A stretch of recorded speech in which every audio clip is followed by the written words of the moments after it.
سرکار ساری امتوں پر گواہ، نبی کی ذات ہر نبی پر گواہ، اور لفظ شہید استعمال ہوا ہے، شاہد نہیں ہوا۔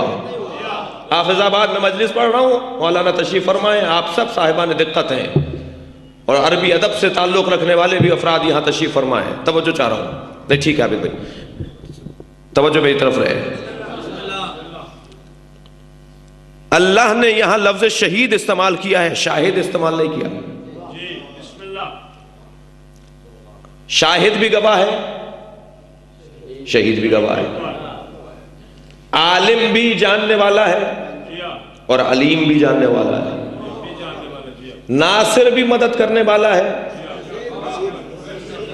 شاباش، نصیر بھی مدد کرنے والا ہے، سامع بھی سننے والا ہے، سمیع بھی سننے والا ہے۔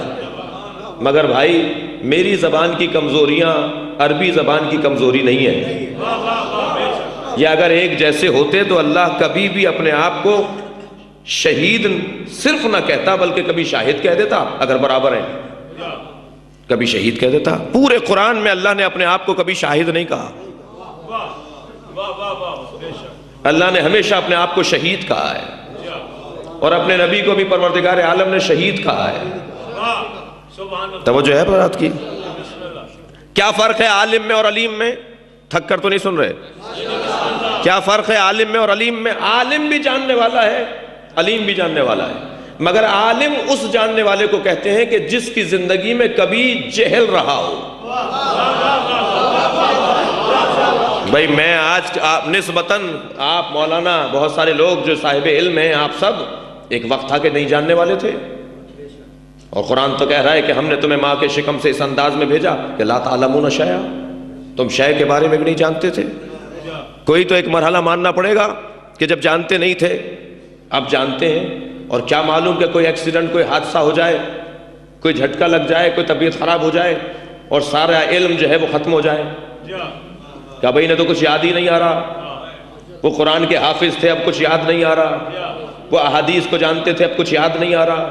ممکن ہے کسی حادثے کی صورت میں انسان کچھ عرصے عالم کہلایا، اب وہ عالم نہیں کہلائے گا، اس لیے کہ اب علم رہا نہیں۔ یعنی اگر زندگی میں کسی مرحلے پر جہل رہا ہو تو وہ عالم ہو سکتا ہے، مگر علیم اسے کہیں گے جس کی زندگی میں کبھی جہل نہ آیا، جس کی تاریخ کے اندر کبھی جہل نہ ہو۔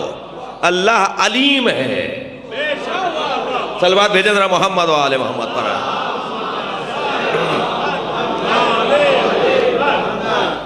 اسی طرح ناصر مدد کرنے والا۔ میں نے جناب عابد آوان صاحب سے کہا، ملک صاحب سے کہا کہ جی مجھے مدد کی ضرورت ہے، ایک دفعہ مدد کی، دوسری دفعہ پھر میں نے کہا انہوں نے مدد نہیں کی۔ ناصر ضرور ہیں، مگر جو کوئی کسی مرحلے پر بھی مدد سے ہاتھ نہ اٹھائے اور ہمیشہ مدد کرنے والا ہو، اسے کہتے ہیں نصیر۔ توجہ چاہ رہا ہوں عزیزان گرامی، قرآن مجید کی آیت، قل رب ادخلنی مدخل صدق واخرجنی مخرج صدق واجعلنی من لدنک سلطانا نصیرا۔ اے میرے حبیب اپنے رب سے کہو، یہ بھی اللہ اپنے نبی سے کہلوا رہا ہے، یعنی جو کچھ اب کہا جائے گا اس میں اللہ کی مرضی شامل ہے، نبی کی مرضی شامل نہیں ہے۔ ویسے بھی یہ جو کچھ کہتے ہیں وہ اللہ کی طرف سے کہتے ہیں۔ وَمَا يَنْتِقُ عَنِ الْهَوَىٰ إِنْ هُوَ إِلَّا وَحْيٌ يُوحَىٰ، جو کچھ بولتے ہیں پیغمبر وہ وحی کے مطابق بولتے ہیں، لیکن خاص طور پر اس میں تو قل کہہ کر کہہ دیا۔ قل، میرے حبیب کہیے، رب ادخلنی مدخل صدق واخرجنی مخرج صدق، یا اللہ مجھے، اے میرے رب مجھے ہر کام میں سچائی کے ساتھ داخلہ عطا فرما اور سچائی کے ساتھ خارجہ عطا فرما۔ میں سچائی کے ساتھ داخل ہوں اور سچائی کے ساتھ ہی اس کام سے باہر نکلوں۔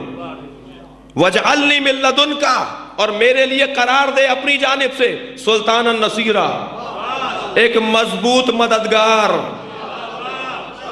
ارے بھائی عربی جاننے والوں ذرا اتنا تو توجہ کرو کہ نصرت اور ہے، ناصر اور ہے، نصیر اور ہے۔ اللہ کے نبی اللہ سے نصرت نہیں مانگ رہے، نصیر مانگ رہے ہیں۔ میں یا علی مدد کہوں تو شرک کہلاتے ہو، اور نبی اگر نصیر مانگ رہے ہو، مددگار مانگ رہے ہو تو کہتے ہو کہ یہ عین عبادت۔